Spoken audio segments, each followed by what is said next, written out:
మన టెంపుల్ సిరీస్‌లో ఈరోజు మనం ఎంతో ప్రసిద్ధిగాంచిన శ్రీకాళహస్తిలో ఉన్నాం. ఇక్కడ చెప్పుకోవాల్సిన విషయాలు చాలా ఉన్నాయి. తిరుపతి నుంచి 1:30 గంట ప్రయాణము. ఇక్కడ పంచభూత లింగాల్లో ఒక లింగం ఉంది. అదే వాయులింగము. ఇక్కడ శివయ్యని శ్రీకాళహస్తీశ్వరుడు అని కూడా పిలుస్తారు. ఇక్కడ ఈ ప్రదేశం గురించి చెప్పుకోవాల్సిన విషయాలు చాలా ఉన్నాయి. అందులో ముఖ్యమైనది ఈ ఊరికి అసలు ఈ పేరు ఎందుకొచ్చింది? అది ఫస్ట్ చూద్దాము. ఈ ప్రదేశంలో ఉన్న అడవిలో ఒక పాము, ఏనుగు అలాగే ఒక సాలెపురుగు ఉండేవి. వాటి మూడిటికి అడవిలో ఒక శివలింగం కనిపించింది.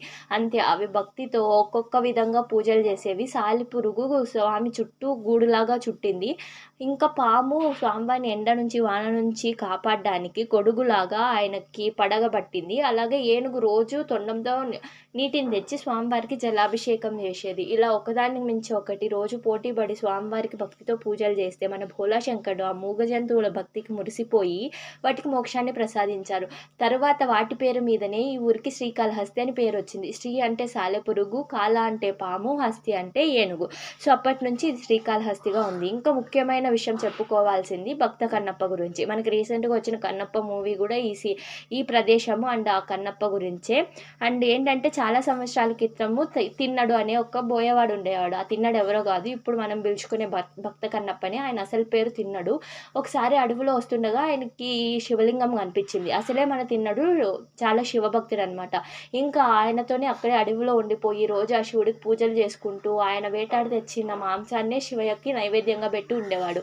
మన శివయ్యకి ఒకసారి ఆయన భక్తిని పరీక్షించాలనిపించి ఆయన వేటకెళ్ళి వచ్చే లోపు ఈయన ఒక కంట్లో నుంచి రక్తం గారుతూ ఉంది. వెంటనే తిన్నడు బాధపడిపోయి భయపడిపోయి ఆయన కన్నును బాణంతో గుచ్చి ఆ కన్నును తీసి శివయ్యకు అమర్చగానే ఆ కంట్లో నుంచి రక్తం గారడం ఆగిపోయి రెండో కంట్లో నుంచి రక్తం గారడం మొదలైంది.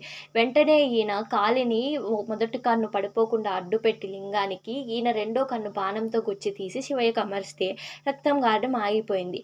ఇంకా వెంటనే మన భోలాశంకరుడు ఆయన భక్తికి మెచ్చి ఆయనకి ముక్తిని ప్రసాదించాడు. అలాగే అప్పటి నుంచి కన్నును దానం చేశాడు కాబట్టి భక్త కన్నప్పగా మారాడనమాట. ఇలా మనకి భక్త కన్నప్ప గుడి కూడా మనము పైన కొండ మీద చూడొచ్చు అక్కడ. ఇంకొక చెప్పుకోదగ్గ విషయం ఏంటంటే ఇక్కడ రాహుకేతు పూజలు జరుగుతాయి. ఏదైనా గ్రహ దోషాలు ఉన్నా కానీ ఏమన్నా పెళ్ళిళ్ళు ఇట్లా అవన్నీ ఏమన్నా ఉంటే ఇక్కడికి వచ్చి రాహుకేతు పూజలు కూడా చేయిస్తారు. దానివల్ల వాళ్ళకున్న దోషాలు ఇవిపోయి వాళ్ళు అనుకున్న కార్యక్రమాలు జరుగుతాయని. ఇంకా ఇక్కడ చెప్పుకోవాల్సిన విషయాలు చాలా ఉన్నాయి. సో అవన్నీ నేను ఇదే వీడియోలో చెప్పలేను. సో మిగతా వీడియోలో పోస్ట్ చేస్తుంటాను, అది కూడా చూడండి. అండ్ ఇక్కడ ఇంకొకటి చూడాల్సింది ఏంటంటే బావిలో ఉండే వినాయకుడు చిన్న ద్వారం గుండా వెళ్ళాల్సి వస్తుంది. లోపల వినాయకుడు ఉంటారు. చాలా ఎంతలా ఉన్నా పట్టేస్తారనమాట. ఇవన్నీ కూడా చూడాలి. ఇంకా మిగతా విషయాలన్నీ మనం ఇంకొక వీడియోలో చూసేద్దాం.